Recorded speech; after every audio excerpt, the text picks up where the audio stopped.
In Sheol's darkness, two innocents remained imprisoned. Above them, the primordials ruled in golden splendor. Below them, Eda sharpened his knives. For 1,000 years, he waited. And then, he struck. Time, which had been but a nascent flicker, stretched and grew old in the realm of Osuru.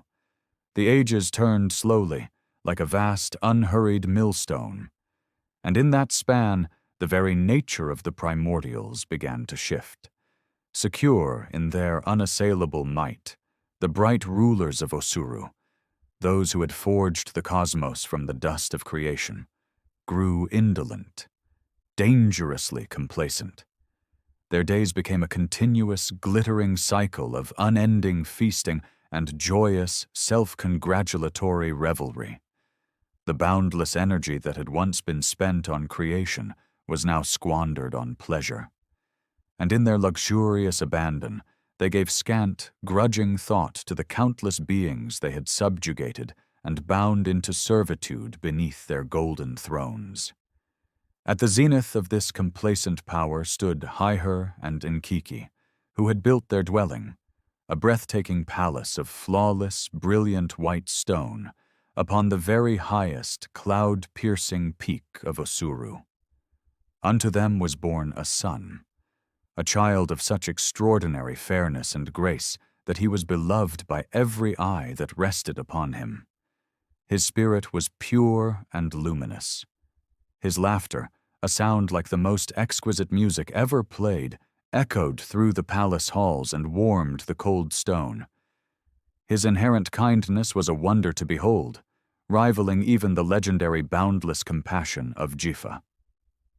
Hiher adored the boy with a fierce, possessive pride, and Nkeke, his mother, held him in her heart, loving him with a devotion that surpassed even her own life. It was this perfect, shining innocence that Eda, the shape-changer, the harbinger of malice and shadow, fixed his gaze upon. Eda, still burning with the unjust memory of his brother's imprisonment, saw in the child a singular, devastating instrument of revenge. The night he chose was one of deep, unsettling stillness. The moon hung full and heavy in the star-strewn sky, a vast, pale eye watching over a world oblivious to the horror to come. Eda did not merely take the form of a wolf, a creature of flesh and bone. He became a beast of shadow and hunger, a phantom born of the deepest night. This wolf was silent as the descent of death itself, and swift as an unbidden, terrible thought. With preternatural ease, he crept past the negligent, slumbering guards and into the very heart of the palace of white stone. He entered the chamber where the beloved son of Hiher and Nkeke slept, a small, peaceful form lost in the vastness of the royal bed. The crime was executed with a horrifying efficiency. There was no sound to betray the act. The child did not stir, nor was there a single cry of alarm or a desperate, pleading struggle. The deed was done in the profound, unchallenged silence of the deepest night. When the first tentative rays of dawn touched the palace, and the servants came, as was their custom, to rouse the young master, they found only a pristine, empty bed. The sole, terrible testament to the night's violence lay upon the polished marble floor, a single, coarse tuft of black, shadow-woven fur. The discovery shattered the tranquil complacency of Osuru. The wailing of Nkeke, a sound of such profound and visceral agony, was said to have shook the very foundations of Osuru, sending tremors through the mountain itself. Hiher's grief curdled instantly into a primal, terrifying rage, a force of nature terrible to behold. He immediately summoned every single primordial to appear before him in the shattered throne room. He stood before them, his great voice resonating with the sound of a thunderous storm. "Which of you hath done this unspeakable thing? Which of you, among the glorious architects of this world, hath dared to reach into my life and take from me that which was most utterly precious." A silence, thick and oppressive, answered his furious demand. For in truth, none of the assembled gods knew the perpetrator of this horrific crime. Then, Nkeke the Watcher, who was tasked with observing the boundaries and the movements of shadows, came forward with hesitant reverence. "Lord," he said, his voice quiet but clear, "in the deepest hour of the night, I beheld a wolf departing swiftly from the environs of thy palace. Yet, when I bent my inner sight upon it, I perceived that it was no mere beast, no true wolf of the wild, but a being wearing a wolf's deceitful shape. I pursued it across the highest slopes, but it vanished as completely as a mist is swallowed by the rising sun." The truth, sharpened and undeniable, pierced Hiher's rage. His eyes blazed with a terrifying clarity. "Eda," he pronounced, the name a curse hurled into the silent hall. "It was Eda, the malevolent shape-changer. He hath committed this vile murder of my son in dark, wicked revenge for the just imprisonment of his worthless brother." At that command, the unified armies of the primordials, who had known nothing but peace and revelry for ages, armed themselves for a terrible war. Hiher's decree was absolute and chilling. Let Eda be found, hunted down without respite, and slain without mercy. Let the natural order of Osuru, which he has defiled, be restored through his utter destruction. The massive, glittering hosts of the primordials went forth to scour the lands and seas for Eda. And for a short time, it seemed inevitable that they would capture him. Yet, Eda was possessed of a cunning and a subtlety that was deeper and more ancient than any creature in Osuru or the myriad worlds beyond it. Whenever his relentless pursuers drew near, he would dissolve and instantly change his form. He became a swift, high-flying bird, soaring effortlessly beyond the reach of their arrows. He became a silent, deep-dwelling fish, slipping through the unseen currents of the deepest, darkest seas. He became a featureless, ordinary stone, lying perfectly still beneath their mighty feet as they passed by, never suspecting the villain's presence. At last, knowing that perpetual flight and hiding were impossible against the combined might of Osuru, Eda conceived a plan so exquisitely wicked and devastating that it aimed not only at Hiher's life, but at the very heart of his enduring love. He took upon himself the exact form, voice, and perfect essence of Nkeke, the grieving mother and wife. In this flawless guise, he went directly to Hiher, where the great primordial sat brooding alone in the vast, empty confines of his personal chamber, his rage a cold, solitary flame. "My lord husband," Eda EH-keh murmured, the voice dripping with feigned sorrow and tender affection. "Why dost thou isolate thyself to mourn alone? Do I not share the suffocating weight of thy sorrow? Am I not the mother of our lost child?" Hiher looked up, and seeing the face of his beloved wife, or so he believed with his shattered heart, his terrible rage softened, replaced by a momentary, desperate tenderness.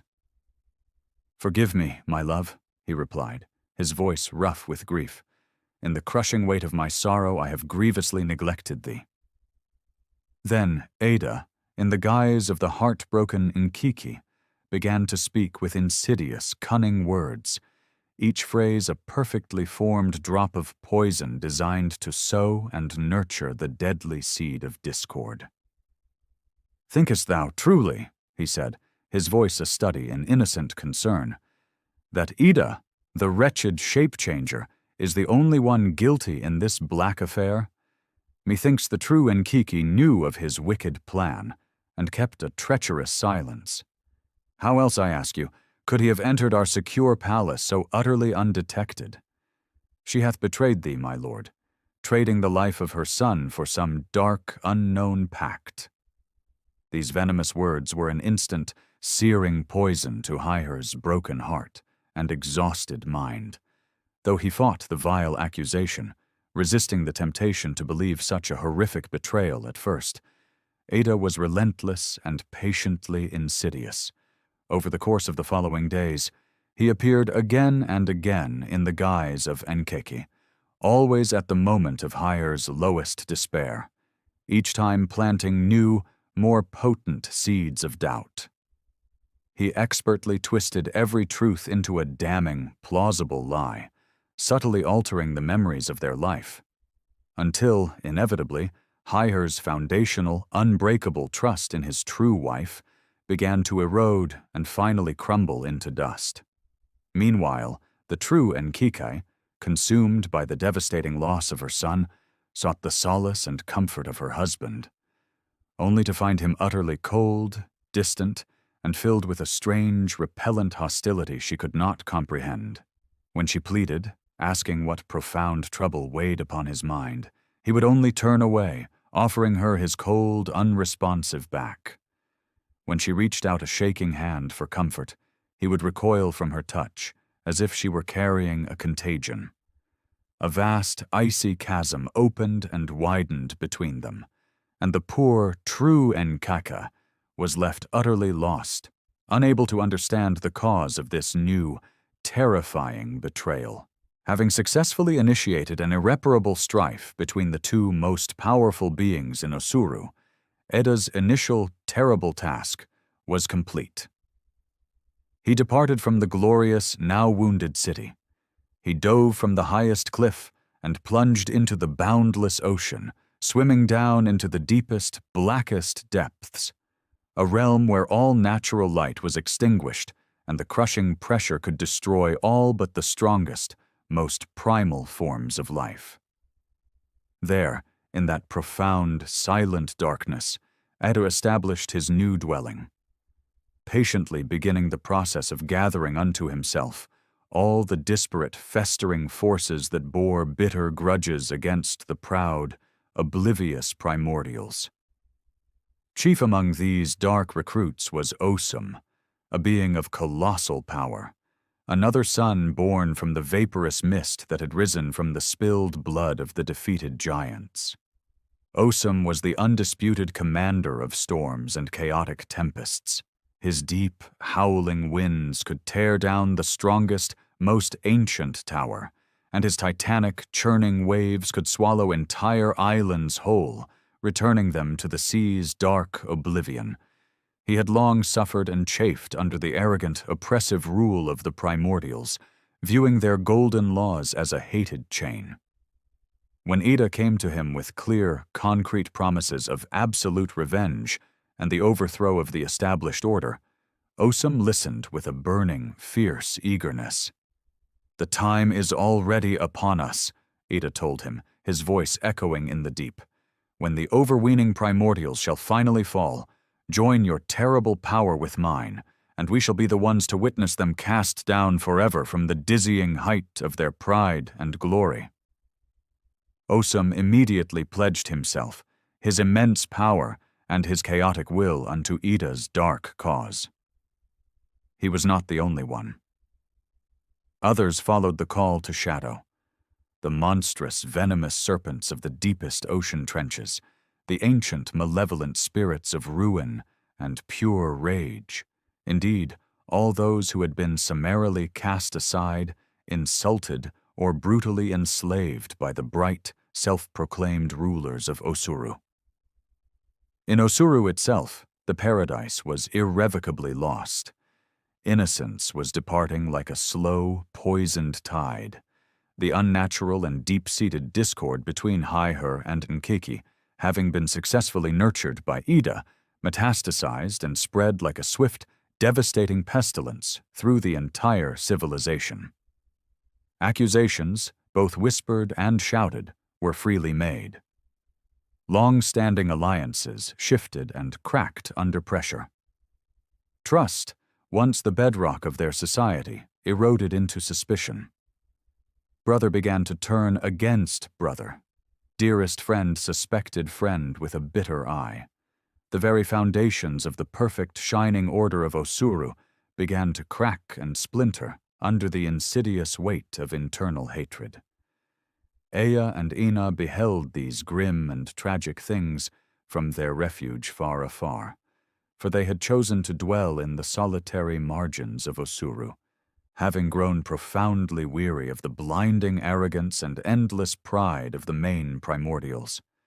Ina, the kindest and most sorrowful of all, wept openly to see the slow, inexorable destruction unfolding before her inner sight.